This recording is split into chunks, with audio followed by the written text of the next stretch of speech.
Good. So if I could just start by thanking you so much for making time to speak with me, Yana, I really appreciate it.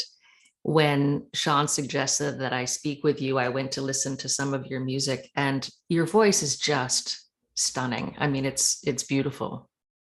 Thank you very much. Thank you for inviting me to speak to you and meet you. So I'm honored. Thank you. I appreciate that. That's very kind.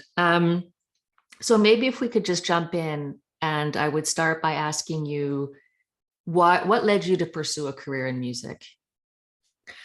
So I think all my life I was in music, involved in music since young age. I was performing. I was in music school, and back in the days, we had in Russia, we had a specific music school, a government music school, and you just go in and you spend all day and you're learning music, theory, dancing, all the music history and stuff.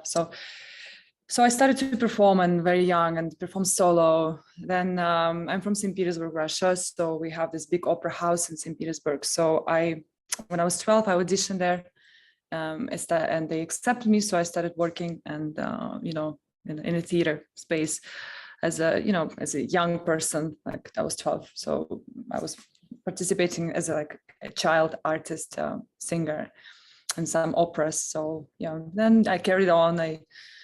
I got into college, studied at college, and I then I wanted to experiment. So I joined a metal band. So I was performing with a band. We also recorded an album together. It was many years ago. I was, around 16 years old, but we had gigs as well. So I was trying to do many things. And I met people in the recording studio. So I was trying to write my own music, like more pop stuff. So I tried pretty much many ways of, but in music, because it was fascinating for me. And I felt like I can do it well. And I felt comfortable performing on the stage. I loved being on the stage and singing. And then I carry on studying and moved to Moscow.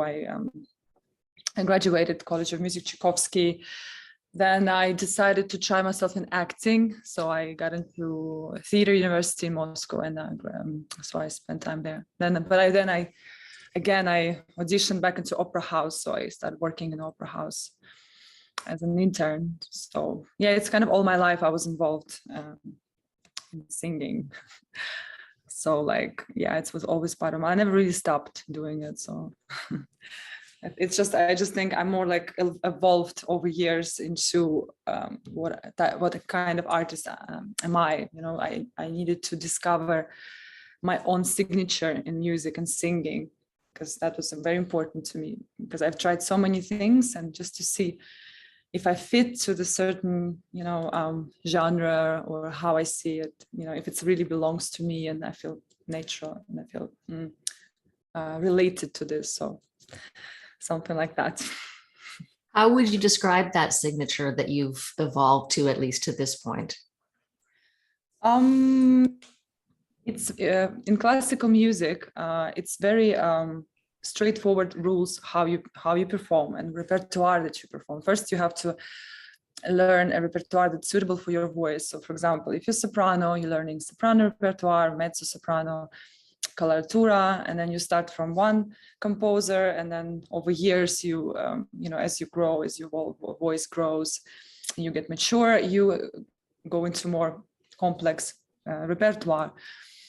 For me, I felt like I didn't feel like I would really relate to any of roles that I wanted to perform, like in a theater. For me, I was experimenting, and I wanted to as a singer, find something in my voice that, that I would feel comfortable, because I always felt like my teachers were telling me, you're this, you are that, you have to sing this, you have to sing that. And I was very confused all my life, and I wasn't sure who to listen to. And, but also I met a lot of producers, electronic music producers. So I was trying to collaborate on different, kind of modern music, contemporary music. So, so I felt like, there's more to this genre than just, just to follow the old traditional rules. I wanted to go a little further. For me, it was important to achieve very good technique. So after I achieve this technique and I'll be good at, the traditional way of singing, then I could take it to this next level, and I could see how I can experiment with my voice, just to make the sound more, modern, not like, because, if you sing modern music, for example, you sing it in a classical way, it's just doesn't make sense, sometimes it just sounds like made up, not real, not realistic.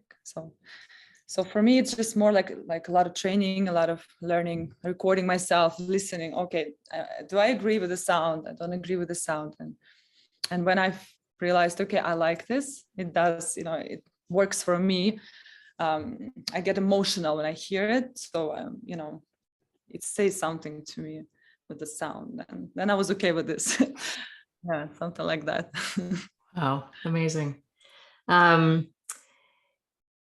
You don't just perform. So you mentioned that you write music as well and you produce music as well. Are you Yes. still doing as much of that, or is your focus more on the performance today? I met with a composer in New York. We met virtually during a pandemic. Julian de la Chica. He's a Colombian. He's based in New York. He's a filmmaker and a composer. So we record an album together, and then actually now it's 2 albums. And he works in the minimal genre, and it's classical music, but contemporary with electronics. So I focused on that because it took me a lot of time to record, produce, and I had to produce music videos for that. And focus on performances. And I had a debut in Carnegie Hall in February. Congratulations. Thank you. A few months ago. Yeah. So I was pretty much focused on that because I need to make sure I learn all the pieces. And then he, just a few months of the show, composed another song cycle for me for the show.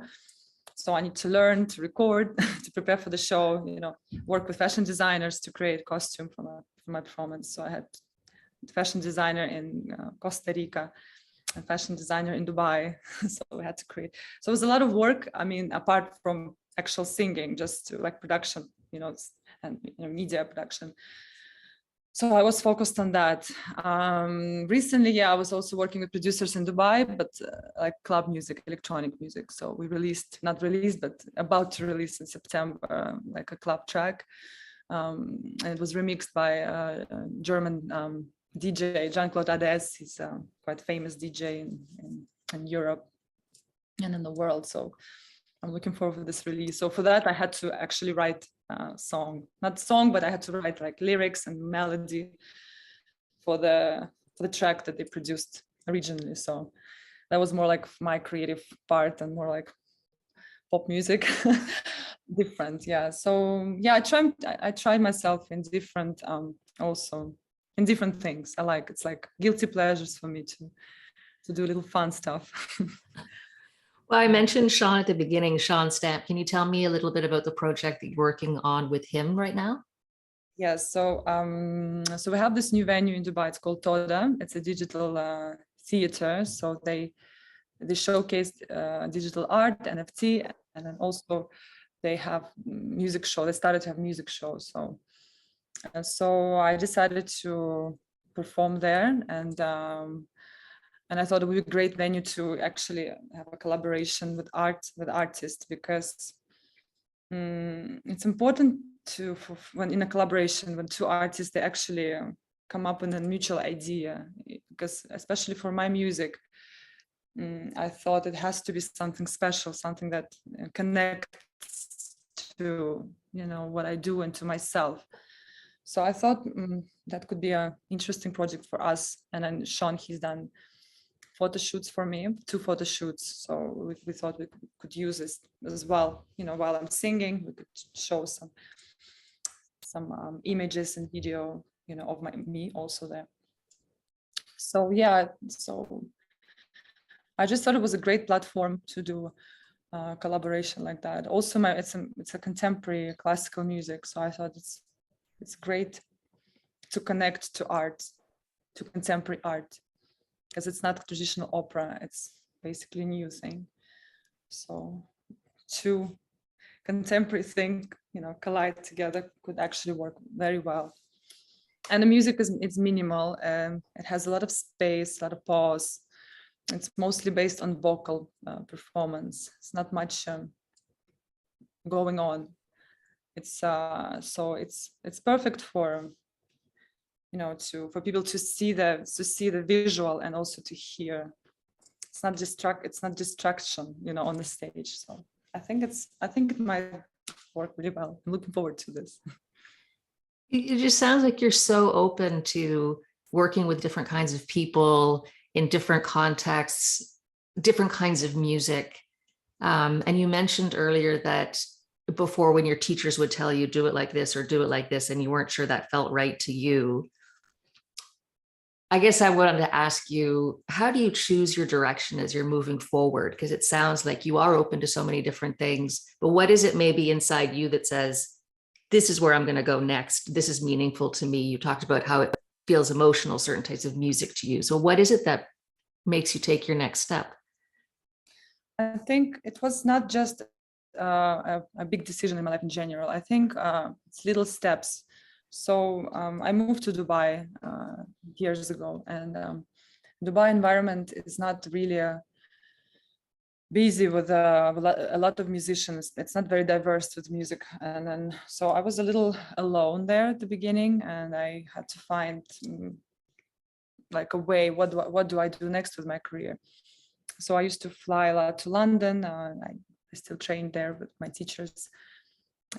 Amazing teacher from South Africa, Sandra Ford. She's a beautiful soprano. She used to have a big career. Now she's teaching in London. So I was still like focusing on just developing my technique. So my technique would be like, on a great level, international, professional level. So that was important. But then I was thinking, I would like to experiment. I would like to create maybe more like a fusion. And I started to produce music myself, learn to produce. I was making a lot of tracks. I tried to remix old like 19th century songs that would sound to me that I can maybe rearrange them and make it more like a little modern sound. That was my first idea. After this, I started to manipulate with my vocals, with a vocal production. And then after, I already had a sort of idea what I wanted to do. And then I met Julian. It's kind of just happened naturally. I met Julian and he showed me his music and I was like, okay, this is it. This is what I want. So I started to work on that. Then I had another idea. I said, why don't we just connect it with the art, with the light installation or with the art? Because just, I thought it would just work. So all these little ideas that came along with during the process of work. So, and also me, I meet a lot of people, and I based on what I like myself. So it's not like I take someone's advice. It speaks to me. I think it's interesting, and I try. And if it works, it's great. If it doesn't work, then it's also fine. It's an experience. What's the biggest risk you've ever taken, would you say? All my life is a big risk.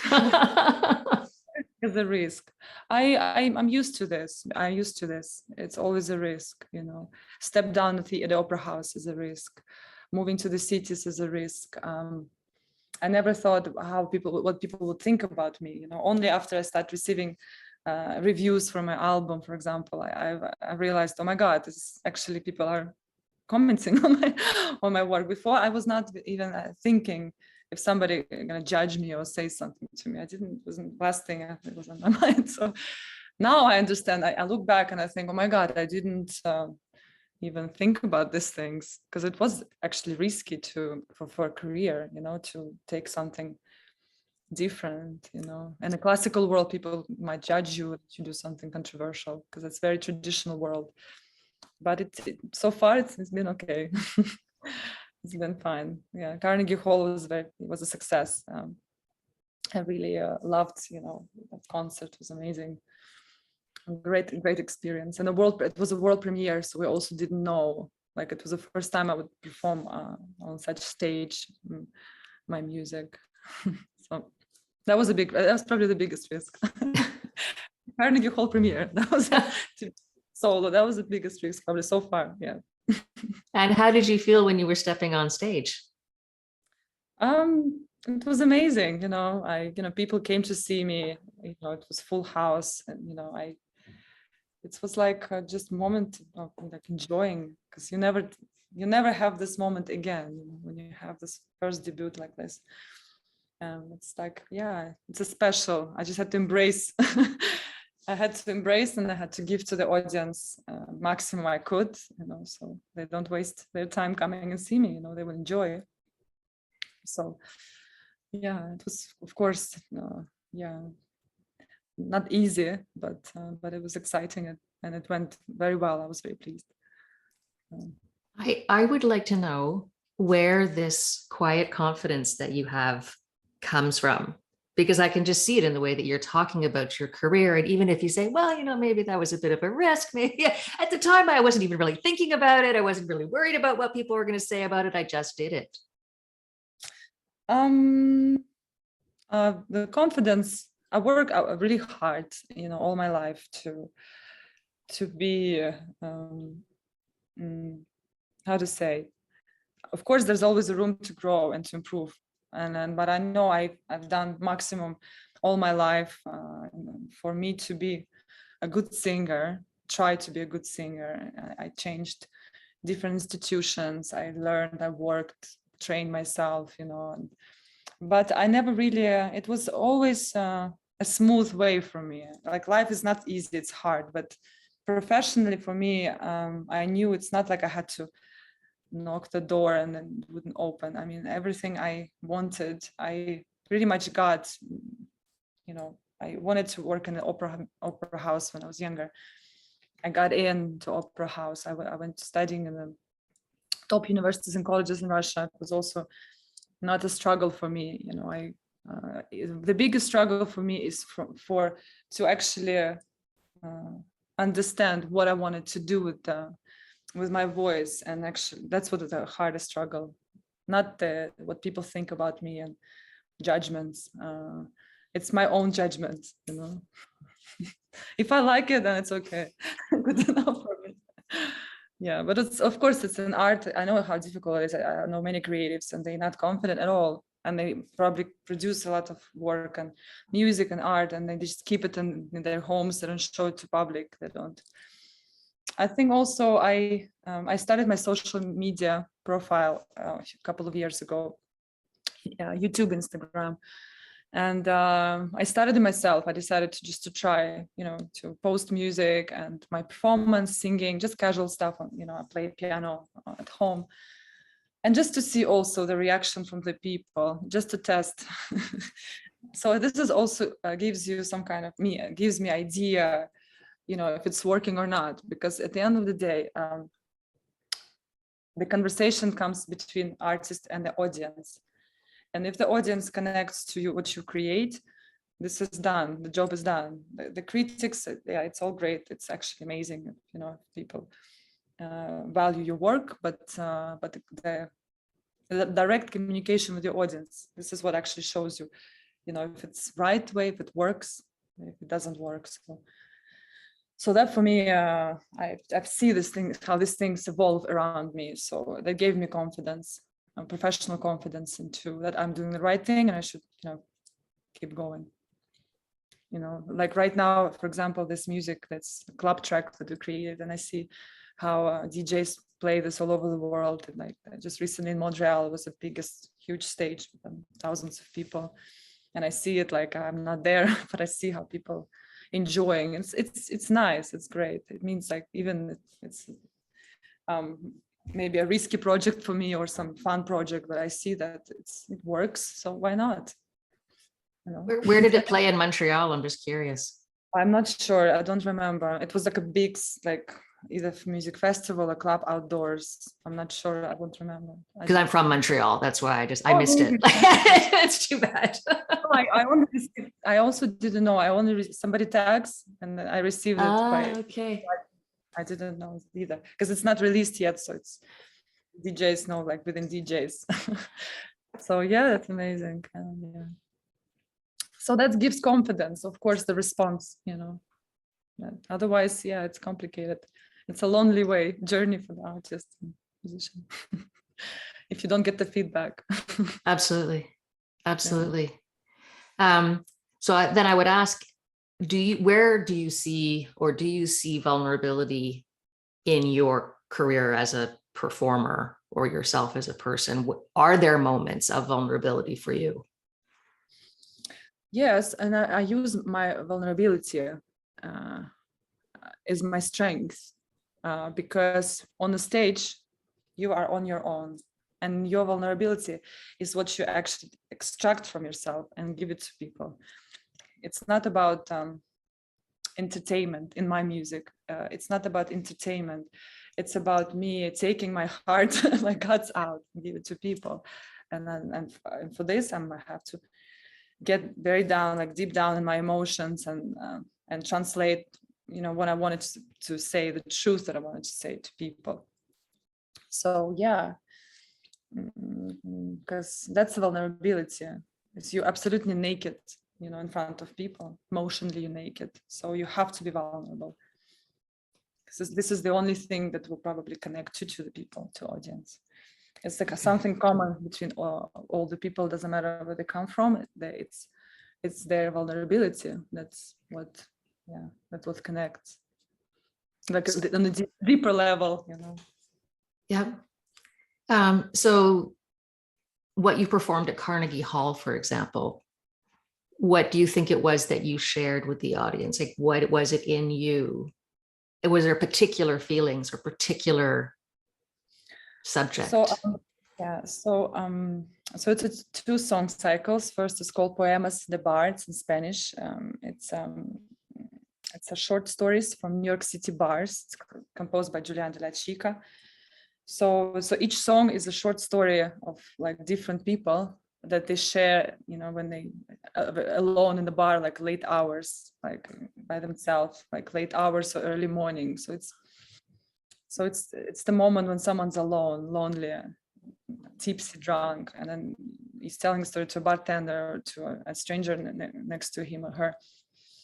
So basically it's a monologue. So each story, each song is a monologue, and it's about loneliness. It's about kind of dark moments of people. So and it's I can relate to this as well. I don't know. It's like acting. It's an acting moment. So I have to be in the situation as a singer, as an actress, and I'm telling the storytelling. So I'm telling people the story of this person. Quite sad. So. How did you feel that connection with the audience in that moment? Yeah, I felt it very well, because it's very strong text, and when you say this strong text to someone, and especially with this music, it's a piano and vocal. It's not that much going on, orchestra or something. It's just it's a lot of pause. Many phrases is just me singing at all, like nothing else. So as I'm getting into the character and I'm telling the story, I can see the people watching me and they're listening to me. And sometimes it's a silence, and people just listen and looking at you in the mask. And that's what this moment you understand that the connection has happened. Nobody's on their phone, people listen. And so also the darkness of music, the darkness of the stories. It's common with people. What do you see maybe as next steps of where you want to go? You've explored so many different things already. What would be something new maybe that you would want to try? I don't really know. I mean, I'm a singer. As a singer, I can just sing anything. It depends on, I think, on which producer, composer I will work with, and depends on this person. It's gonna sound completely different. So I bring something my own, but then of course the rest of the work, the music itself, it will be completely different. So, and the production is completely different. It's very precise in music, you know, even mixing the voice and mastering, mixing the voice, it sounds so different with different producer. So yeah, I'd like to try different things, you know. It's good to grow and evolve, and you know, I'm happy to explore more, you know, and also performances and different things. Yeah, I'm open for now. How was it during COVID? I can imagine for somebody who is so passionate about performing that the past few years must have been tough. Well, it was not easy, but it was a crucial time for me. I had, you know, let's say, started a new life after pandemic. So I changed, like I separated with my ex-husband just during the pandemic. So I started new life. I have a child. I have a son, 8-year-old son. So we started living together. Then I started working on this project. So it's all kind of happened at the same time. So I was not really bored, and I was really busy with everything, with my life in general. And yeah, and then actually I created a lot of things during or after just lockdown things. So it was my, like, give me this energy and took my life in a different direction. But it was very productive time for me. I've done a lot. Good for you. You make good Yeah. use of that time.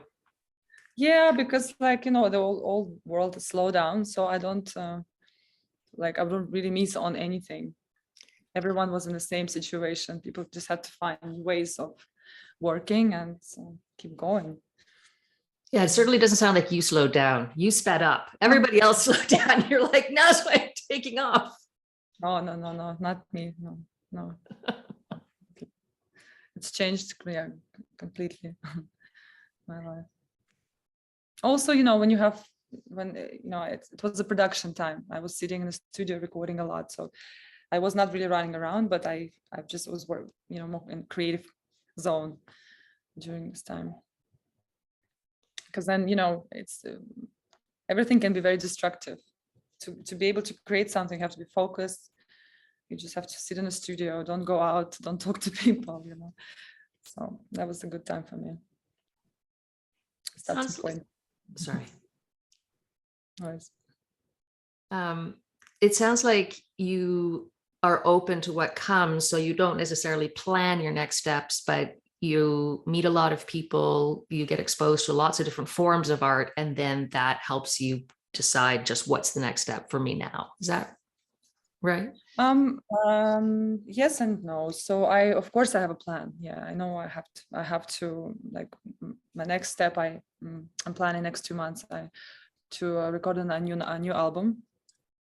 So it's just, you know, I took a little break and I was focusing on other things, but yeah, my next step is a new album, and a new album comes with all this other stuff. And also performances, yeah. So just a lineup of shows, performances. So I have a plan. But of course, if something comes along which is interesting, I would not reject. I would definitely be happy to explore. You know. But plan is important as well. I'm not so good at planning. I was just, I guess I was probably too reading into you, trying to project me saying, oh no, just take things as they come along. But you have a more structured approach. You are structured. But they do come along as well. You know, things do come along, which is great. So it's good. I don't know, maybe with other creatives, it's more like they wanted to. I know a lot of, yeah, it's true. A lot of singers, they know their niche and their genre, and they're afraid to do something else. If you're an opera singer, then you're an opera singer. That's it. You play roles and you sing. If you're a rock singer, you play in a band. Yeah, it's true. People, they stick to what is working for them. Yeah, it's true. But I think, yeah, I mean, for me, it's what I represent as an artist, as a singer, how I sing. And if some producer wants to create something with my voice and with me as an artist, I would be interested in that. But I don't have to change myself. So. Yeah, I find that interesting just in terms of how you have so many diverse expressions of your talent in music with different people and different types of music, but there is still what is unique to you, your self-expression, your voice. What words would you use to describe what is it that's sort of constant with you in all these different forms of expression? Mm, I don't know. I can't describe myself. Me is me. It's just, it's just me. When I sing, I get into the zone when I'm singing, which is me. I'm not trying to copy somebody. So it's just who I am and how I do it. And I do it trying to the best way. So this is it.